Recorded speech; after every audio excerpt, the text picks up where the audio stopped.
Hello and welcome. Moss Adams is pleased that you've joined us for today's session, ExpoWest 2024 after the show. And before we begin, I'm going to play our housekeeping video.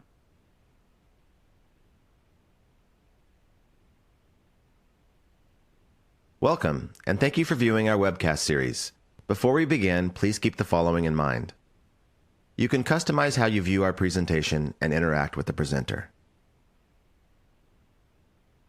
For better viewing, close all other applications and turn up your speaker volume. You can adjust window size and placement or enter full screen mode using the controls at the top right of the window or dragging the bottom right-hand corner to resize. At the bottom of your screen, you'll see a series of icons that relate to a different aspect of our session. You can download a PDF of today's slides from the Slide Deck and Handouts widget. You can ask questions by typing in the Q&A window and clicking Submit. We'll do our best to answer all questions or follow up via email. If you experience technical difficulty, refresh your browser by hitting the F5 key. This presentation is not legal, investment, or accounting advice. We encourage you to seek the counsel of a professional service provider to apply this content to your specific circumstances. All right, we have wonderful presenters with us today from Moss Adams. We have Carol Suruki-Carmany and Melissa Spain, both partners here at Moss Adams. Their bios and contact information are located in your webcast console. And now I would like to turn the floor over to Carol to get us started. Thank you, Amy. Good morning, everybody. Thank you for joining us. I'm absolutely thrilled to present with one of my favorite partners, Melissa Spain. You'll know why once you hear her speaking. Today's agenda, we're going to go through how consumers have evolved over the years and how CPG and the supply chain and retailers have responded to that and through the trends that we've seen at ExpoWest. And I don't know about you, but I've been walking the show for over 10 years, and the vibe this year was very different. It was very positive. So I was excited to see 65,000 people who joined, attended, and with 3,300 exhibitors worldwide. That's amazing. And then finally, we'll give you some key takeaways at the end. So I'm going to pass it off to Melissa. Thank you, Carol. So I will reflect the sentiment too. The getting to present with Carol and getting to walk the floor with Carol is always one of the highlights of my year. So I'm very grateful. Carol is a tremendous resource here in this industry group as it relates to CPG companies and food and beverage companies and really everyone that was able to view and participate in ExpoWest. And so one of the items that Carol commented on was really kind of this consumer evolution. And, you know, it's been on point and on trend for quite some time, but you could really feel it when you walked the floor this year at ExpoWest. And you could really see it too in the exhibitors and how they depicted their products, interacted with the consumers, interacted with the people just walking the floor. And so one of the things that one of the visual depictions we all saw in kind of this consumer evolution was just really an emphasis on natural and moving to natural organic and kind of that better for you, to really emphasizing that wellness, that clean product, the sustainability that really is resulting in an end product being better for our people, better for animals, and just really kind of a social consciousness around the product and the consumer evolution and experience. With that, you know, you can't really go anywhere without discussing or hearing about mindfulness and being more mindful. And this translated well into ExpoWest also. You know, for us, it's really about kind of 5 sort of key things, that sort of presence. I agree with people reflecting on appreciation, actual self-reflection, action. All of those items are present within mindfulness and really sort of that movement of mindfulness as we kind of approach the consumer market. That was also very present visually, environmentally, and conversationally when we were walking the floors at ExpoWest. So that was nice to see how that really has transcended and translated into the exhibitors, how they approach their products, and really how that individual impact is kind of rippling through really everybody that was there. It was really neat to see. Along that mindful kind of thought process, we're seeing pivots and really an emphasis on even more mindful drinking. Consumers want more options. Gone are the days where you would go to a restaurant and say, if you make an election not to want to consume alcohol, that you just have to order an alcoholic drink that is minus the alcohol. Those days are gone. People want a curated experience.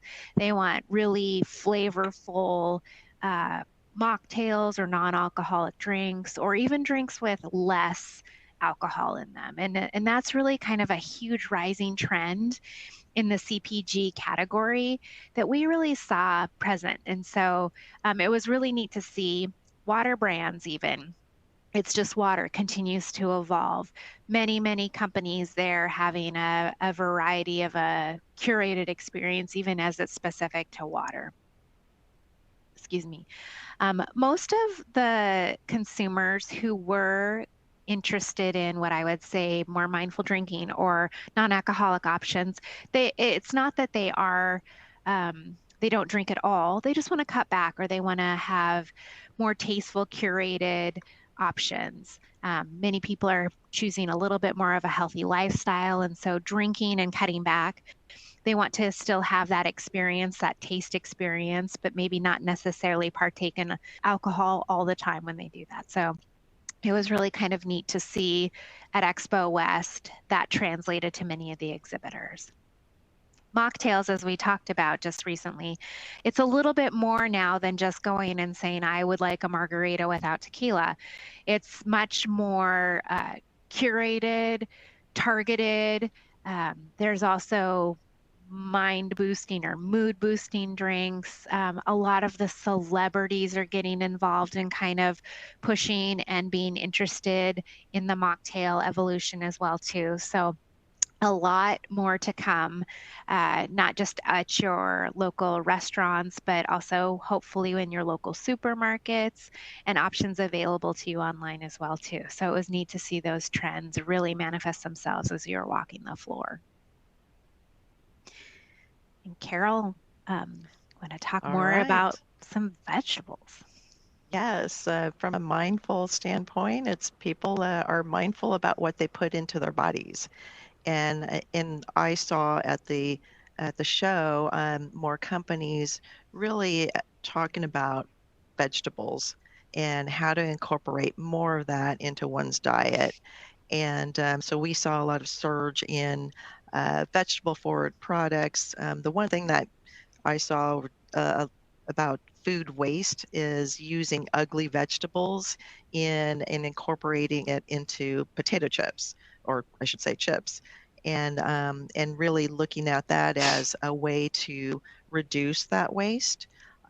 You'll see in grocery where you have food service in there, a smoothie area where they use their fruits and vegetables that may not be as fresh or not as pretty, and putting that into a smoothie. And so we did see that, and also understanding how to cook certain vegetables. For me, I don't like cooking vegetables, but it's a lot easier to do now with the Instapot and an air fryer. Much easier ways to do that. And we saw exhibitors actually cooking more than usual on how to use their products and infusing vegetables. Always green powders and supplements. That was definitely visible in probably one of the faster growing categories. I know personally I take, 20 different supplements, and the majority of them are fruits and vegetables, because I know that I don't eat enough fruit and vegetables in my diet. And I know I can't get certain things from just food that we eat. So I'm very mindful and conscious about what I put into my body, and really focusing on the vegetable side. Carol, you There's make me also, feel better. I have probably the same litany of supplements and that oh I yeah, take as well too for the absence of fruit and vegetables in my diet as well. I now feel better.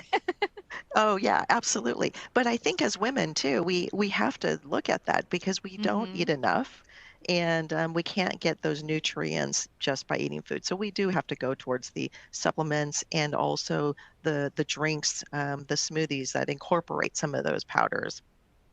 I think in one of the at the show, one company that stood out was Bloom, and I think it's because their bag was walking around all over the place. And Uh-huh. those are superfood powder. It's not a new concept, but it's something that I think us as women need to really focus on. So I know I do that. Uh, Fermentation of food, of vegetables is also highlighted. It's always been around. If you think about cabbage turning into kimchi, I remember my mom used to make that as a kid, and it lasts forever. You can just keep it outside. Or soybeans, fermented soybeans. That I don't eat, but it's good for you. And that leads into gut health. And that's where we're seeing a lot of focus on that area of, again, what do we put into our bodies and the foods that we eat? And now a lot of CPG and ingredients companies are incorporating the gut healthy type of powders and supplements. All right. Okay, this is a slide that Melissa and I had to draw straws, mainly because we couldn't pronounce some of the things that we wanted to talk about. Mushroom mania. Mushroom mania, that's something that we saw. Mushrooms have been around for centuries, and we do see a lot more of the mushrooms being incorporated again into supplements and food. And it's because there's an overarching focus on adaptogens. That's one of the words that we couldn't pronounce. Adaptogens, where it helps adaptogens, just like matcha, which we saw a lot of that, and we've been seeing ginseng and turmeric as well, where it helps the body deal with stress. And during COVID and post COVID, we are trying to work through. The stresses of just everyday living. And so these adaptogens are available for us to take in. And I do take some of those as well as part of my supplement regimen. Another area that falls into this adaptogen, but it's slightly different. It's called nootropics or nootropics. That's another word that I'm trying to figure out how to pronounce correctly. And that enhances brain function. I don't know if I've been dealing with family members who have Alzheimer's or dementia, and so getting ahead of that is focusing on brain health and brain function. If you don't have that as you age, but you have your body, that's not the lifestyle that we want to live through what I see through my family members. And so that's another thing that we are seeing. Evolution of plant-based. That is still around. You talk about plant-based in the terms of vegetables and putting more onto your plate and trying to incorporate that into your bodies. We're still seeing that. But I'd like to see what plant-based protein we're still seeing. The Impossibles of the world are still around. Meatless chicken nuggets. Those who are vegan have more options today than ever before. And so that's still a focus here. And again, if I think about what I do and what I'm concerned with as is how do I incorporate enough protein in my body for health, right, and strength as I age and as women age, and that's something that we could be lacking. And so those are the things that we have to think about. How do we do that? And with the plant-based proteins that are around and some of the other things that we'll touch upon that we see where protein is infused, that's something that I don't see going away. I'm glad it's still around. I do want to know if the Tennessee Titans are still on a plant-based diet. I'll have to look that one up. Yeah, absolutely.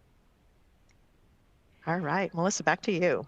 Kind of sticking with that mindful thought process, everywhere we went, sustainability, it was there. But even in a much, it's not just ditching plastic and for metal and glass, it's much more than that now. And so again, every exhibit hall that Carol and I walked through, sustainability was a focal point.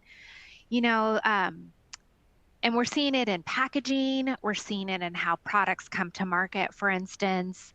Um, Carol just talked about plant-based, plant milk. Those are now coming in powdered forms instead of having the water come. Because, if you're thinking about sustainability, 90% of that product when they ship is all water related. And so, as we all know, shipping costs also are a challenge, but also how the shipping fuel factors into our environment, that's also a problem too. So really almost everybody had some focus, one or another, collectively looking at prioritizing sustainability. And sustainability also, can really transcend other than just, it's not just the packaging. Packaging was a huge focal point of what we saw, but really, Carol touched on it, using ugly vegetables, for instance. That was kind of a thing people talked about, and we all laugh a little bit about that. But, really using all of a plant, all of the nutrients, and really capturing that. Being mindful of how much water and how much heat people were using, not again shipping for the actual water that was in there. Being mindful too of drought-friendly crops. Thinking about the ingredients that are in there. So there was just a huge focus that we saw, just depending on which booth you went to, related specific to sustainability. We did talk about the packaging push. I just said it's not just less plastic, but there was a huge push to that too. We saw a lot of the squeezy pouches are no longer a thing just for children's lunches any longer. Many adults we actually saw walking around were one of the sampling items that they were consuming were these little squeezy pouches, and it could have been vegetables. It's not just reserved any longer for applesauce. Full curated meal experiences were also available in these squeezy pouches in forms of smoothies, and even I think there were some that were even, soup based, salad based, all of those items. So package innovations were something that we did see quite a bit of, and just very much of a focus less on plastic, combustible or compostable, renewable. All of those items were very present, very environmental friendly. I like the convenience of it, where you have these little packets of powder and you just put it into water, hot or cold water, and either drink it or it's a soup and eat it. So that's from my perspective, I love that the convenience. It made it a lot more easy for us to bring samples home too from Yes, from instead of ExpoWest. full We bottles. could, consume it all and put it in a suitcase versus having to. Since I fly home. It was nice not to have to just leave things behind because we could actually travel with them as well too.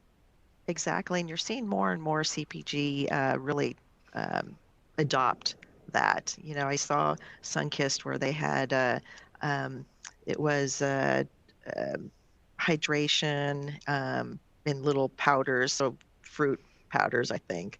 But that's something that again, less packaging, less use of plastic. All right. Another thing we saw is flavoring and worldwide type of flavoring. We saw because the show is worldwide, people exhibitors from all over. We saw a lot of focus on sauces, and whether it's chili infused sauces.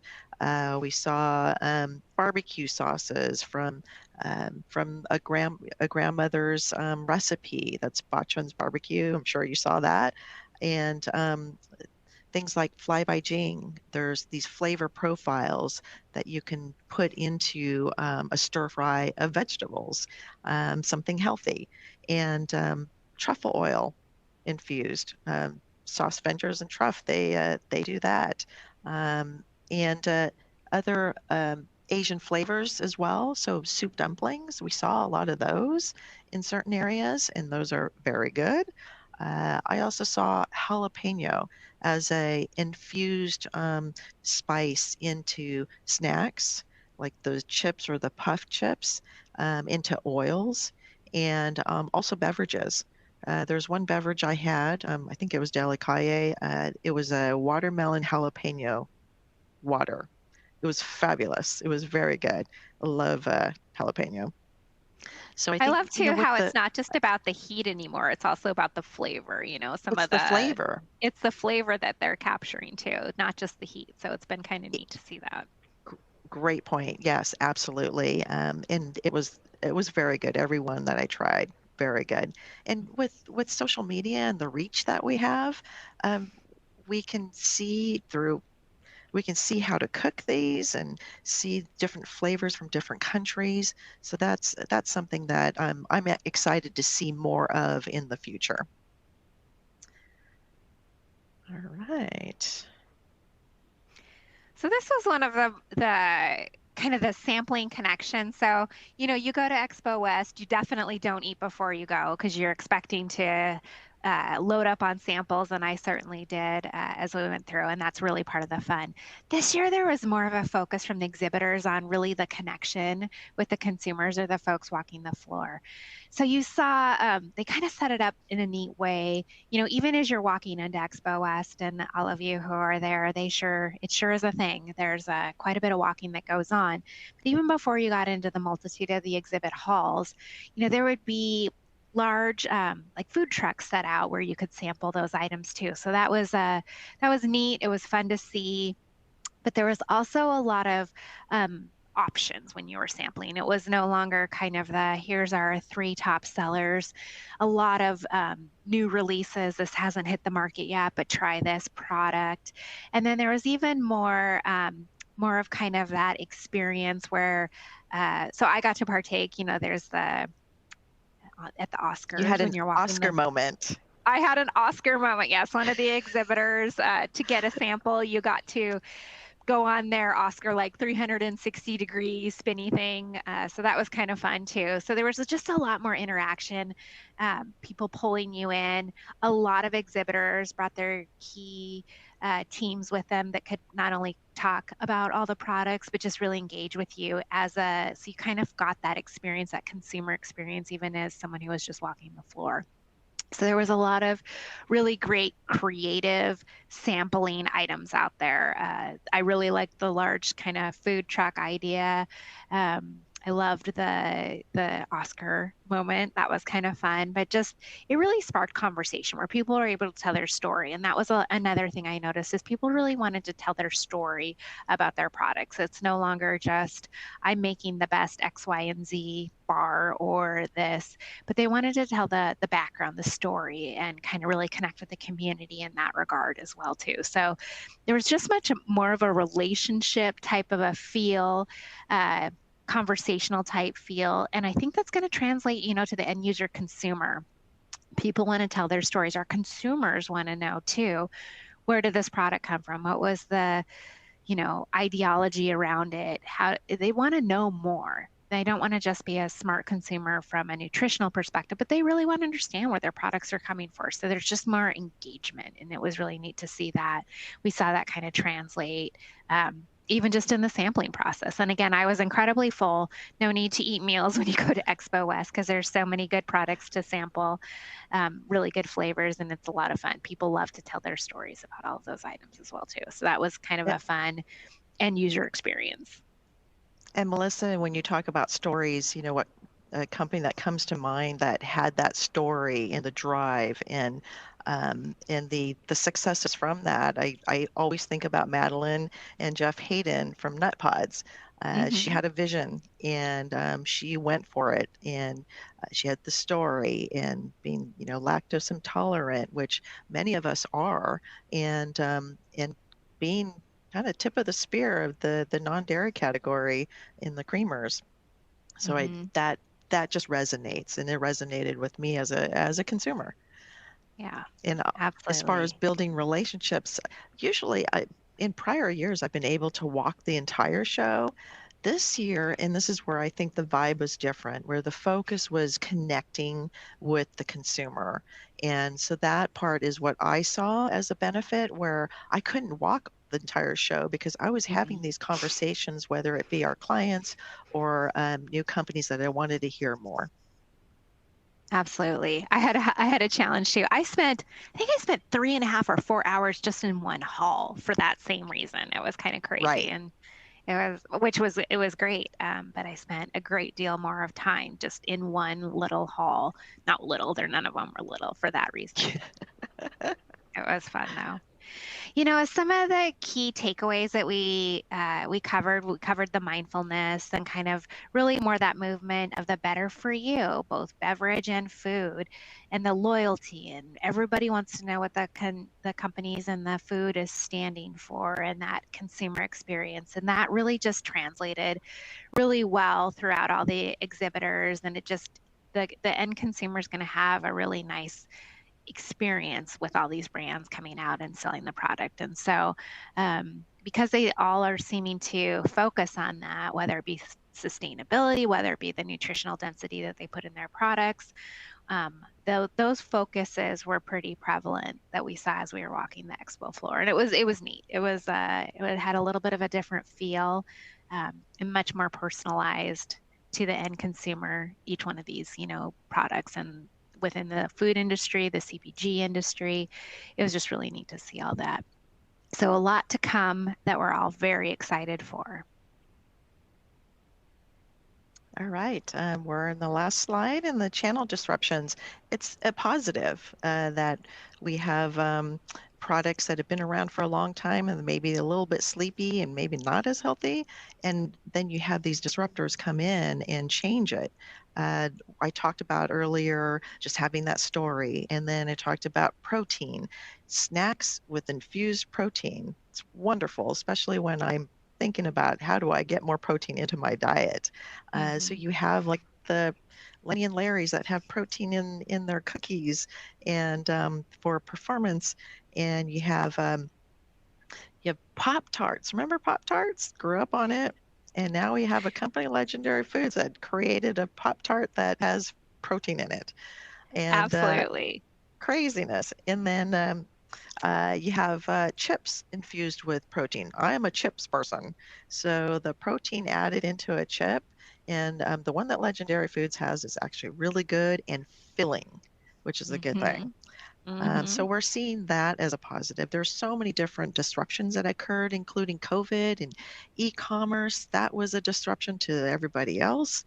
And if you're solely e-commerce, you have to think about the next stages of, all right, I don't think you can be just e-com and then grow through the cycle. You have to focus on the other channels. So those are some of the channel disruptions that we see. I would love to see more focus on women's health and inner beauty. That's why we take so many supplements. And, right. And then the other game changer potentially, which we do not know anything about yet, is Ozempic. What is that going to do to the snack industry? So that's something that CPGs are going to need to really look at. And I know the large CPGs are. Yep, absolutely. Again, organic, all of that was there, and the days of saying, well, organic isn't profitable or we need to look at it differently, that you can definitely tell that was a focal point. So organic was leading the day. People felt and they gravitated more of the better for you type products. So key takeaways on your sales is how do you maximize and optimize profit margin and operationally transcend into some of those disruptors that positive disruptors that Carol was talking about that we saw, whether it be packaging, sustainability, the better for you, all of that from that strategy. How does that translate, to how you deliver the end user product? I liked the ugly vegetables concept that has both sustainability and optimization opportunities there as well too. Leadership too. Who's on your team? Who can connect with your people? Who can connect with your end consumer? All of those you could see would be really strategic items that you, when you're thinking of optimization and really going forward, that's out there too. And do you have the right team members on your team that can continue to transcend with some of these neat trends that we're seeing? Yeah, they need the experience for sure. Surround yourself with experience. We are at time. We are at time. That was fast. It was. All right. Thank you, we'll send it everyone, back for to Amy. participating. Yeah. Thank you. All right, and thank you, Carol and Melissa, for a really great presentation today. And then to our audience, if you have questions or comments, please reach out and we would be happy to continue the conversation. You can drop a note in the Q&A window or reach out to Carol and Melissa directly. Their contact information is in your console, as well as in the slide deck, which you can download now from the handouts window. And then finally, there's a link to a survey for today's presentation. Your feedback is always appreciated. And again, thank you for joining us. Take care, everyone. Thank you. Thank you.